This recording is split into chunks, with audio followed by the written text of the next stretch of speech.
So hello you guys and welcome back to my channel. It is time to talk about that fucking episode because wow. I keep forgetting where the webcam is because I keep changing my recording setup ever so slightly. Well, the side that I see, not the side that you guys see. And I'm like, where the fuck is my camera? This episode, I don't know, I feel like it was kind of a real polarizing one. It's one that you either loved or you hated, and it really did kind of split viewers as well. I'm seeing really mixed responses to it online. I liked the contents of it, and I liked the episode, but I did have problems with it at the same time. I loved that it was focused on Princess. I loved that we got to learn more about her backstory, her upbringing, what she experienced, and what shaped her as a person, because I feel like with these big shows, that's something that does get kind of lost along the way, is what shaped people early on, even like pre-apocalypse and stuff. So I do like that we got to see that and we got to hear that. It's just a pity that it was such a sad story, but those stories still exist. Just because it's sad or it's really like depressing doesn't mean that that shit doesn't happen. So I do like that there was representation there. We got to hear her talk about like mental health and PTSD and depression and stuff briefly, yeah, but it was still mentioned. So she's the type of character that I feel like they're managing to flesh her out and give her life and depth and form, and they've done it in quite a short space of time, because we've only known her for what, 2 episodes, 3 episodes maybe at most, and already they've managed to do that. So I'm like, yeah, okay, I like that, that's good. I never made it any secret about my love for Ezekiel, okay? I can't help it, and you know what, I don't really want to. He's beautiful inside and out. He's a fantastic character. When he came into the show, for me, I was just like, yes, this is what we needed. We needed this new, fresh craziness. But like with Princess, Zeke was someone that, even though he was so larger than life and extraordinary and bubbly and crazy and wild, that there was this kind of sadness behind him and a sadness to his story.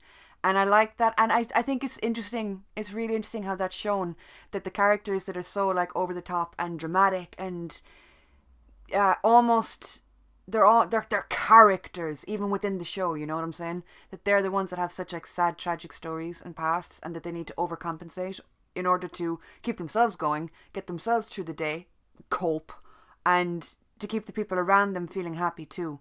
So Zeke and Princess, they're 2 characters that are super similar to each other, so getting to see them together, I liked it. Now, that being said, I don't like the reveal at the end. I get it. Okay, you want to show the Princess, she's going through something, she's dealing with PTSD or whatever it is that she's dealing with, fine. But I feel like that reveal, that all of this was in her head, that all of it was a hallucination, it took away from the depth of everything that happened, because like I feel like her and Zeke, they connected and they could relate to each other, but then it didn't happen, it wasn't real, and I'm like, what? This episode, storyline wise, could just not have happened. There wasn't really any purpose to it outside of the fact that they were building up Princess's character. Which I get, you do need to build up new characters, but at the same time, you can do that in a way that the episode still makes sense and still fits into the story. You get me? And I don't want to be that bitch, because I've seen a lot of people like hating on it and being unnecessarily harsh and brutal to the episode. And I'm like, it did have some highs, it did have some lows. I personally don't like the fact that it was all a hallucination. I'm just like, it's like that cop-out, like, oh, and then I woke up and it was all a dream. You know, it kind of felt like that cheap kind of gimmicky thing. But at the same time, it wasn't, because it was dealing with mental health and like issues and stuff like that. So I genuinely don't know how to feel about that. I mean, the bonus episodes, they are a lot smaller on scale, obviously, because of COVID and filming regulations. But I feel like it was especially present in this episode. You could really feel it. And that they were working with the best that they had and the best that they could at the time. But if they hadn't given us that reveal, and if they had just changed certain parts of the episode, I would have loved it. I didn't mind the fact that it was all in a cart. I didn't mind stuff like that and the lack of interaction between characters. Like, it was all pretty much Princess talking to herself. I didn't mind that, because she's an incredible actress. Paola can handle her own. She can work a camera by herself. She doesn't necessarily need anyone to bounce off of. She's that kind of actress. But I feel like you gave us interactions and development with characters that didn't actually happen. So it's like, so what was the point? But it does make sense as to why she doubts everything, and why when she first met the group, she was like, are you guys real? She's been dealing with this for a while then, and I imagine that being in the apocalypse, being by yourself in the middle of a big old place, would only heighten those problems that were already pre-existent back in the normal world. I like the behind the scenes to this. You could see them all wearing their little visors and their little masks and stuff. It's so surreal watching movies and shows and stuff like that continue during a time like this, and looking at the weird ways people gotta go about stuff just to get shit done that a year ago, 2 years ago would have been a no-brainer. It would have been a clean cut, get in, get out, and your job is done. Whereas now everything is so different and everything is such a big deal. Going shopping these days feels like you're going out and it feels like you're going on a fucking supply run, like. But these episodes, they're a lot different and people are loving and hating them. I am really enjoying them. I'm not gonna lie, like, there's parts of it that I'm like, really? Like, what was this about? What's the deal? But I am enjoying them, and like at the end of the day, they are bonus episodes that we weren't supposed to get, so they're extras. You know what I'm saying? We're still getting season 11, which is gonna be sad because it's the last season. But like this, I don't know. It's just weird because this has never been done in the Walking Dead world. The 6 kind of standalone episodes and the format and the way they gotta film and the way they gotta do stuff, and they don't have access to their usual materials. I'm like, all right, like, you know, give leeway where it's deserved, but there's just, yeah, I don't know, there's just some choices that were made in the storytelling and in the writing that I'm like, I just don't get it. But like, I love the performance. I think she is an incredible actress. I think it was such a heartfelt, and it had the desired effect. Like, it did make me absolutely love her. Now, I liked her character anyway. Even going into this episode, I was like, yeah, I was excited because I wanted to see more of her. I wasn't disappointed in that aspect, but it's just the fact that it feels like we were given an episode and then when it ended, it was like taken away from us because it wasn't real, you know? So that was a bit weird, but I liked how it was done though. I liked the claustrophobic aspect of it, of being in the... It's supposed to be a small train cart. I'm sorry, that shit was like longer than the length of my house. Did you see the length of that train cart? The fuck kind of train is that? Like, did it further the storyline? No. But in a way, yeah, it still did, because it helped you understand a character more that we really knew nothing about. Both of them, Ezekiel and Paola, they both knocked it out the park. I hope I'm not mispronouncing their name. That really annoys me when people mispronounce my last name, and they do it all the time, and I'm like, I will fight you.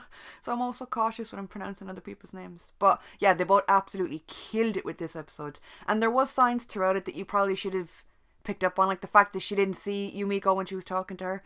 The fact that Zeke just came in at like a goddamn superhero, popping down out of the sky, and then, you know, the scene that I love most, looking back on it now, knowing what we know, is the scene where she's talking to the stormtrooper, and you can see Ezekiel pacing behind her, and then every now and again he comes up beside her, and she has to kind of push him back. It's like the two aspects of her personality in that moment were like fighting for control, and I do like that you could visually see that on the screen.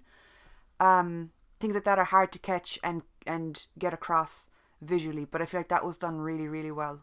Why am I getting so technical with this one? I don't know. And yeah, it's interesting as well that Zeke was the face. I'm just skipping through the episode here so I can like remind myself of stuff. It's interesting that Zeke was like the face of her conscience before she left. When she was trying to get out from underneath the fence, and Zeke was like, yeah, like, you should go, you're better on your own, you're fine by yourself. But she was the one that chose to stay.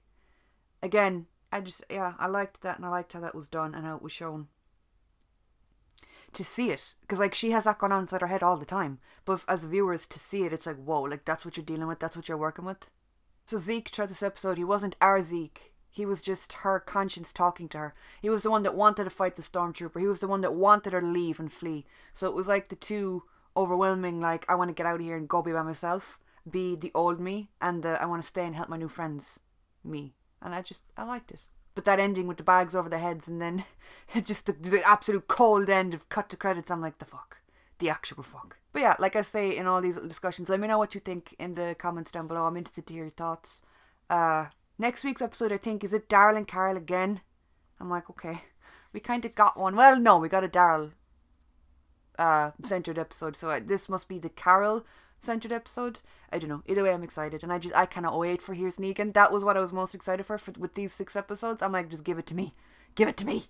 So we only have another week to wait for that. But yeah, let me know what you thought. If you guys are interested in seeing more content from me, the link to my Patreon is down below. I do an extended version of each Walking Dead reaction every week, where it's just it's not as edited as the version that goes up on YouTube. That's going up on Patreon every Monday.